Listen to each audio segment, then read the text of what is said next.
Kumar Gupta channel में आप सबका स्वागत है। हमारे चैनल को सब्सक्राइब करें, हमारे वीडियो को लाइक करें, शेयर करें और हम सबका तहे दिल से धन्यवाद करते हैं जो हमें रोज़ ही मोटिवेट करते हैं अपने प्यारे प्यारे कमेंट्स से और अपने विशेष से। उनका हम तहे दिल से धन्यवाद करते हैं।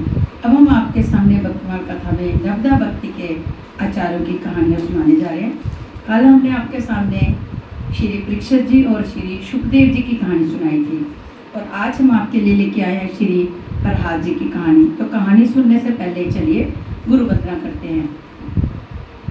जय गुरुदेवा, जय गुरुदेवा, जय गुरुदेवा, जय गुरुदेव, जय गुरुदेवा, जय गुरुदेवा, जय गुरुदेवा, जय जय गुरुदेव। जय श्री कृष्णा सभी को। तो हमारे साथ जुड़े रहिएगा। तो कहानी शुरू करते हैं श्री प्रहलाद जी की। राम नाम जपताम कुतो भयम सर्वता पश्मैन कविक्षजम पश्चातात मम गात्र सनिधो पावको अपि सलिलायते अधुना। जब भगवान बाहर ने पृथ्वी को सातल से लाते समय हिरण्याक्ष को मार दिया, तब उसका बड़ा भाई दैत्यराज हिरण्यकश्यप बहुत ही क्रोधित हुआ। उसने निश्चय किया कि मैं अपने भाई का पुतला लेकर रहूंगा। अपने को अजय एवं अमर बनाने के लिए हिमालय पर जाकर वह तप करने लगा। उसने सहस्त्रों वर्षों तक उग्र तप करके ब्रह्मा जी को संतुष्ट किया। ब्रह्मा जी ने उसे वरदान दिया कि तुम किसी अस्त्र शस्त्र से ब्रह्मा जी द्वारा निर्मित किसी प्राणी से रात में, दिन में, जमीन पर, आकाश में कहीं मारे नहीं जाओगे। जब हिरण्यकश्यप तपस्या करने चला गया था, तभी देवताओं ने दैत्यों की राजधानी पर आक्रमण किया। कोई नायक ना होने से दैत्य हार कर दिशाओं में भाग गए। देवताओं ने दैत्यों की राजधानी को लूट लिया। देवराज इंद्र ने हिरण्यकश्यप की पत्नी कयादु को बंदी कर लिया और स्वर्ग को ले चले। रास्ते में देवश्री नारद मिल गए। उन्होंने इंद्र को रोका कि तुम दैत्यराज की पतिव्रता पत्नी को मत ले आओ। इंद्र ने बताया कि कयादु गर्भवती है, उसके जब संतान हो जाएगी तब उसके पुत्र का वध करके उसे छोड़ दिया जाएगा। देव ऋषि ने कहा, इसके गर्भ में भगवान का परम भक्त है, उससे देवताओं को भय नहीं है, उस भागवत को मारा नहीं जा सकता। इंद्र ने देव ऋषि की बात मान ली। वे कयादु के गर्भ से भगवान का भक्त है। ये सुनकर उसकी परिक्रमा करके अपने लोक को चले गए। जब कयादु देवराज के बंधन से छोड़ दी गई, तब वह देव ऋषि के आश्रम में आकर रहने लगी।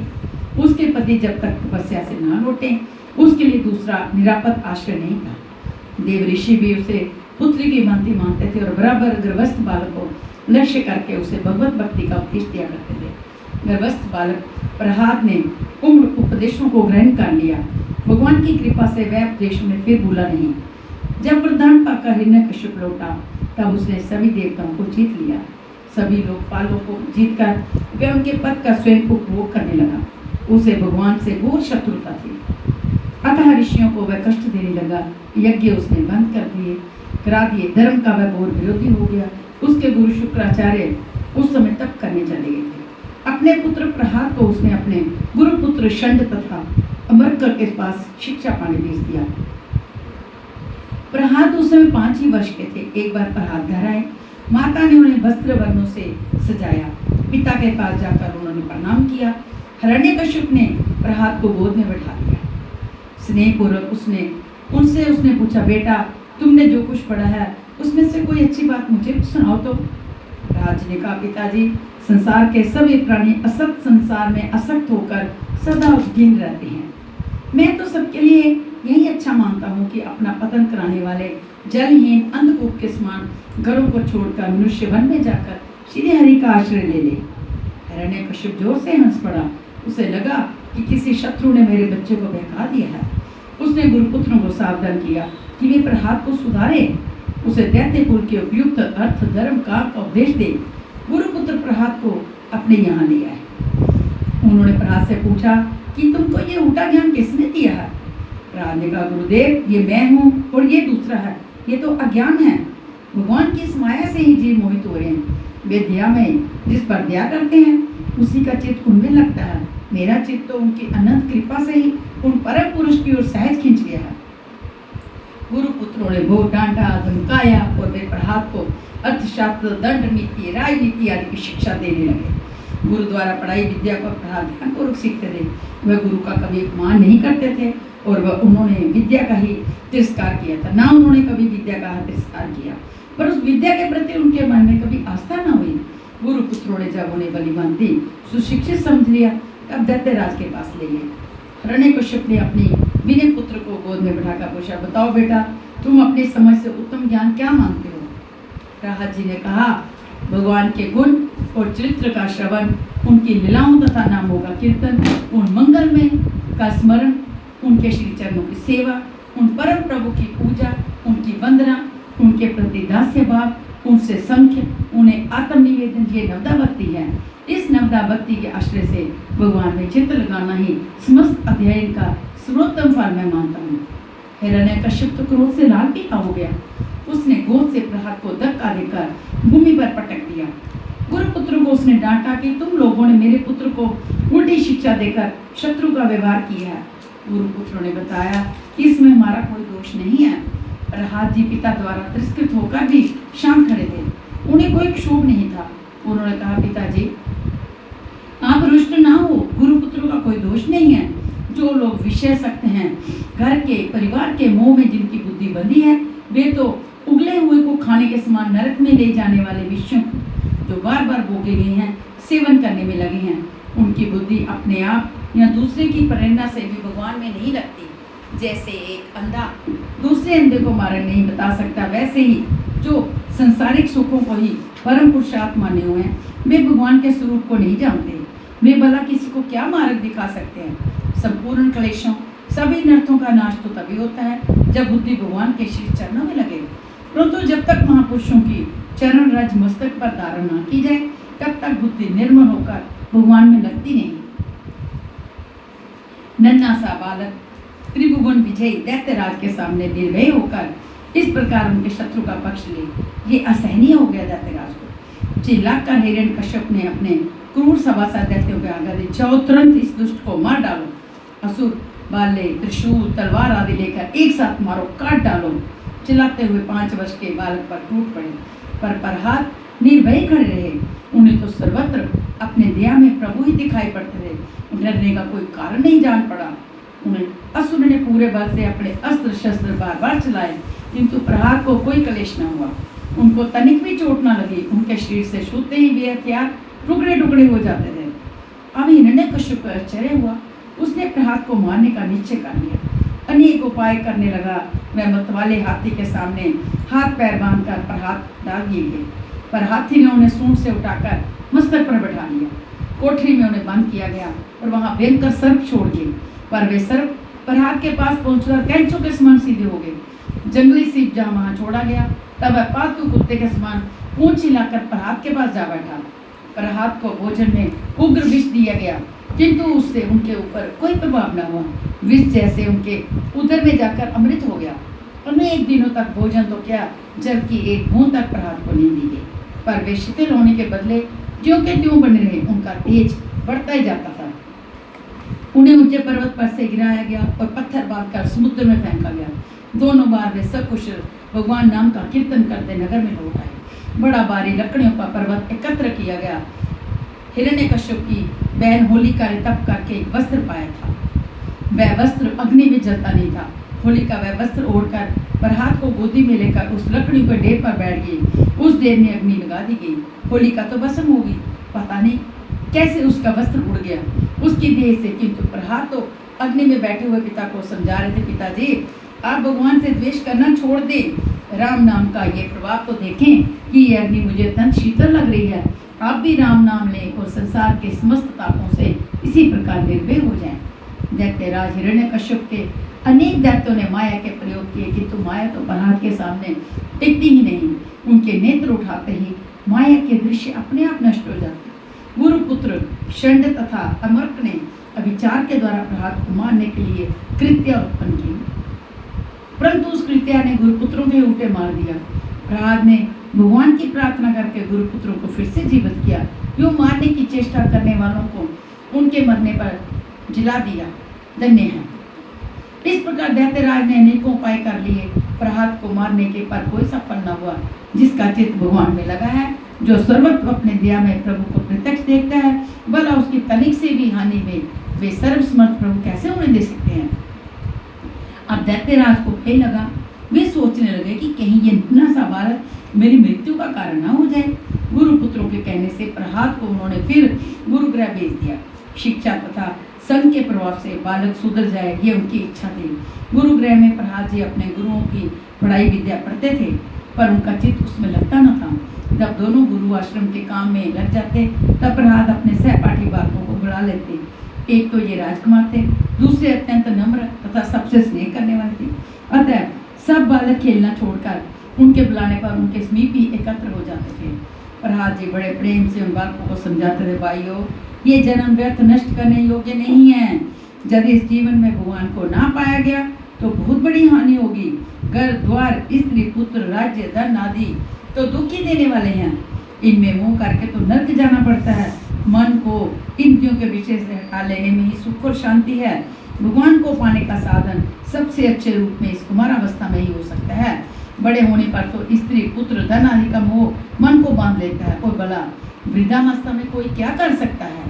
भगवान को पाने में कोई बड़ा परिश्रम भी नहीं है। वे तो हम सबके हृदय में रहते हैं। सब प्राणियों में वे भगवान ही हैं। अतः किसी प्राणी को कष्ट नहीं देना चाहिए। मन को सदा भगवान में ही लगाए रहना चाहिए। सीधे साधे सरल चित्त दैत्य बालकों पर प्रहलाद जी के उपदेश का प्रभाव पड़ता था। बार बार सुनते सुनते वे उपदेश पर चलने को प्रयत्न करने लगे। शुक्राचार्य के पुत्रों ने जब ये सब देखा तो उन्हें बहुत भय हुआ। उन्होंने प्रहलाद को दैत्यराज के पास ले जाकर सब बातें बताई। अब हिरण्यकश्यप ने अपने हाथ से प्रहलाद को मारने का निश्चय किया। उसने गर्ज कर कहा, अरे मूर्ख, तू किसके बल पर मेरा बराबर तिरस्कार करता है? मैं तेरा वध करूंगा। कहाँ तेरा वैसा है? अब मैं तुझे आकर बचाई तो देखूं। प्रहलाद जी ने नम्रता से उत्तर दिया, पिताजी, आप क्रोध ना करें। सबका बल उस एक निखिल शक्ति सिंधु के सारे ही है। मैं आपका तिरस्कार नहीं करता। संसार में जीव का कोई शत्रु है तो उसका अनियंत्रित मन ही है। उत्पथगामी मन को छोड़कर दूसरा कोई किसी का शत्रु नहीं। भगवान तो सबके ही हैं। वे मुझ में हैं, आप में हैं, आपके हाथ के इस खड़ग में हैं, इस खंबे में हैं, सर्वत्र हैं। वे इस खंबे में भी हैं। हिरण्यकश्यप ने प्रहलाद की बात पूरे होने नहीं दी। उसने सिंहासन से उठकर पूरे जोर से एक गुस्सा खंबे पर मारा। गुस्से के शब्द से एक ही महाभयंकर दूसरा शब्द हुआ, जैसे सारा ब्रह्मांड फट गया हो। सब लोग भयभीत हो गए। हिरण्यकश्यप की इधर उधर देख लेगा। उसने देखा वे खंबा बीच से फट गया है और उससे मनुष्य के शरीर और सिंह के मुख की एक अद्भुत भयंकर आकृति प्रकट हो रही है। भगवान नृसिंह के प्रचंड तेज से दिशाएं जल सी रही थी। वे बार बार गर्जन कर रहे थे। दैत्य ने ढाल तलवार लेकर बहुत उछल कूद की, बहुत पैतरे बदले, किंतु अंत में नरसिंह भगवान ने उसे पकड़ लिया और राजसभा के द्वार पर ले जाकर अपने जानपुर रखकर नखों से उसका उदर फाड़ डाला। दैत्य हिरण्यकश्यप मारा गया, किंतु भगवान नृसिंह का क्रोध शांत न हुआ। वे बार बार गर्जना कर रहे थे। ब्रह्मा जी, शंकर जी तथा दूसरे सभी देवताओं ने दूर से ही उनकी स्तुति की। पास आने का साहस तो भगवती लक्ष्मी जी भी न कर सके। वे भी भगवान का ये विकराल रूप, क्रुद्ध रूप देखकर डर गई। अंत में ब्रह्मा जी ने प्रहलाद को नरसिंह भगवान को शांत करने के लिए उनके पास भेजा। प्रहलाद निर्भय होकर भगवान के पास जाकर उनके चरणों पर गिर गए। भगवान ने स्नेह से उन्हें उठाकर अपनी गोद में बैठा लिया। वे बार बार अपनी जीभ से प्रहलाद को चाटते हुए कहने लगे, बेटा प्रहलाद, मुझे आने में बहुत देर हो गई, तुझे बहुत कष्ट सहने पड़े, तू मुझे क्षमा कर दे। प्रहलाद जी का कंठ भर आया। आज त्रिभुवन के स्वामी उनके मस्तक पर अपना अभय रख उन्हें स्नेह से चाट रहे हैं। प्रहलाद जी धीरे से उठे। उन्होंने दोनों हाथ जोड़कर भगवान की स्तुति की। बड़े भक्ति भाव से उन्होंने भगवान का गुणगान किया। अंत में भगवान ने उनसे वरदान मांगने को कहा। प्रहलाद जी ने कहा, प्रभु, आप वरदान देने की बात करके मेरी परीक्षा क्यों लेते हो? जो सेवक स्वामी से अपनी सेवा का पुरस्कार चाहता है वह तो सेवक नहीं, व्यापारी है। आप तो मेरे उदार स्वामी हैं। आपको सेवा की अपेक्षा नहीं है और मुझे भी सेवा का कोई पुरस्कार नहीं चाहिए। मेरे नाथ, यदि आप मुझे शुद्ध वरदान ही देना चाहते हैं तो मैं आपसे यही मांगता हूँ कि मेरे हृदय में कभी कोई कामना ही न उठे। फिर प्रहलाद जी ने भगवान से प्रार्थना की, मेरे पिता आपकी और आपके भगत की मेरी निंदा करते थे, वे आपसे छूट जाए, वे पाप से छूट जाए। भगवान ने कहा, प्रहलाद, जिस कुल में मेरा भक्त होता है वह पूरा कुल पवित्र हो जाता है। तुम जिसके पुत्र हो वह तो परम पवित्र हो चुका, तुम्हारे पिता तो 21 पीढ़ियों के साथ पवित्र हो चुके। मेरा भगत जिस स्थान पर उत्पन्न होता है वह स्थान धन्य है, वह पृथ्वी तीर्थ हो जाती है जहाँ मेरा भक्त अपने चरण रखता है। भगवान ने वचन दिया कि अब मैं प्रहलाद की संतानों का वध नहीं करूंगा। कल्प प्रयत्न के लिए प्रहलाद जी अमर हुए। वे भक्तराज अपने महाभागवत पुत्र बलि के साथ अब भी सुतल में भगवान की रात्रा में नित्य तन्ने रहते हैं। श्री प्रहलाद जी भगवान के स्वरूप स्मरण रूपी भक्ति के आचार्य हैं। श्री प्रियदास जी महाराज उनकी भक्ति पर प्रकाश डालते हुए लिखते हैं, सुमिरन सांचो कियो लियो दीखी सभी में, एक भगवान कैसे काटे तरवार है, काटी वो खड़ग जल बोरी वो सकाती जाकी, जाही को निहोरे चहो कोरसो अपार है, पूछते बतायो खंब तहाई दिखायो रूप, प्रगट अनूप भक्तवानी ही सो प्यार है, दुष्ट डार्यो मारी गरे आंते ले डारी तयो, क्रोध को न पार का क्यों यो विचार है। भक्त प्रहलाद जी ने सच्चे हृदय से भगवान का सच्चा स्मरण किया। उन्होंने देख लिया कि एक ही भगवान चराचर में सर्वत्र विराजमान है। अब भला उन्हें तलवार कैसे काट सकती थी, जिसकी शक्ति से तलवार में काटने की और जल में डुबाने की शक्ति है, उसी भगवान को वे तलवार तथा जल में देखते थे। इसलिए उन्हें तलवार कैसे काट और जल कैसे डुबाए। अपने तथा संसार में चारों अपार अनंत भगवान को ही देखते थे। जब हिरण्यकश्यप ने पूछा, तेरा रक्षक भगवान कहाँ है, तो प्रहलाद जी ने कहा, वह सर्वत्र है। हिरण्यकश्यप ने कहा, तो इस खंबे में क्यों नहीं दिखता। प्रहलाद जी ने कहा, मुझे तो इस खंबे में भी दिखाई पड़ता है। ये सुनकर उसने क्रोधवश खंबे में बड़े जोर से घूंसा मारा। तब खंबे से प्रकट होकर भगवान ने अपना अनुपम रूप दिखाया, क्योंकि भगवान को तो भक्तमानी से ही प्यार है।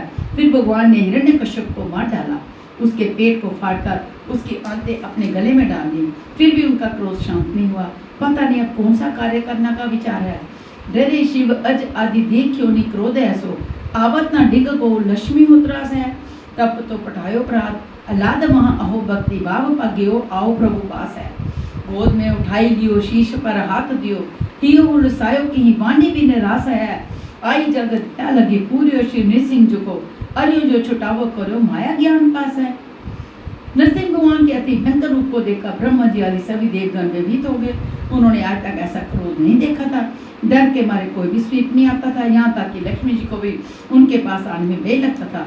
पर ब्रह्मा जी ने उनका क्रोध शांत करने के लिए प्रहलाद जी को उनके समीप भेजा। नरसिंह जी के दर्शनों से प्रहलाद जी को प्रसन्नता हुई। वे भक्ति भाव में निवेदन नरसिंह जी के पास पहुंचे। भगवान ने प्रहलाद को गोद में उठा लिया और उनके सिर पर हाथ फेरा। प्रभु के कर कमल का कोमल स्पर्श पाकर उनका हृदय आनंदित हो गया। वे विनम्रता पूर्वक प्रभु की स्तुति करने लगे। फिर वर मांगो ऐसा नरसिंह भगवान के कहने पर प्रहलाद जी को संसारी जीवों पर दिया है। उन्होंने भगवान के श्री चरणों में लाकर ये वर मांगा कि आप माया से बंधे जीवों को छुड़ाइए। माया ने ही लोगों के ज्ञान का नाश करती है। इस वर को पाने के लिए प्रहलाद जी ने मचल कर हट किया। तो ये है प्रहलाद जी की कहानी। भक्त प्रहलाद जी के विषय में विवरण छपे, साथ में नरसिंह के प्रकरण में भी आया है। श्री कृष्ण गोविंद रे मुरारी, हे नाथ नारायण वासुदेवा। श्री कृष्ण गोविंद रे मुरारी, हे नाथ नारायण वासुदेवा। जय श्री कृष्ण सभी को।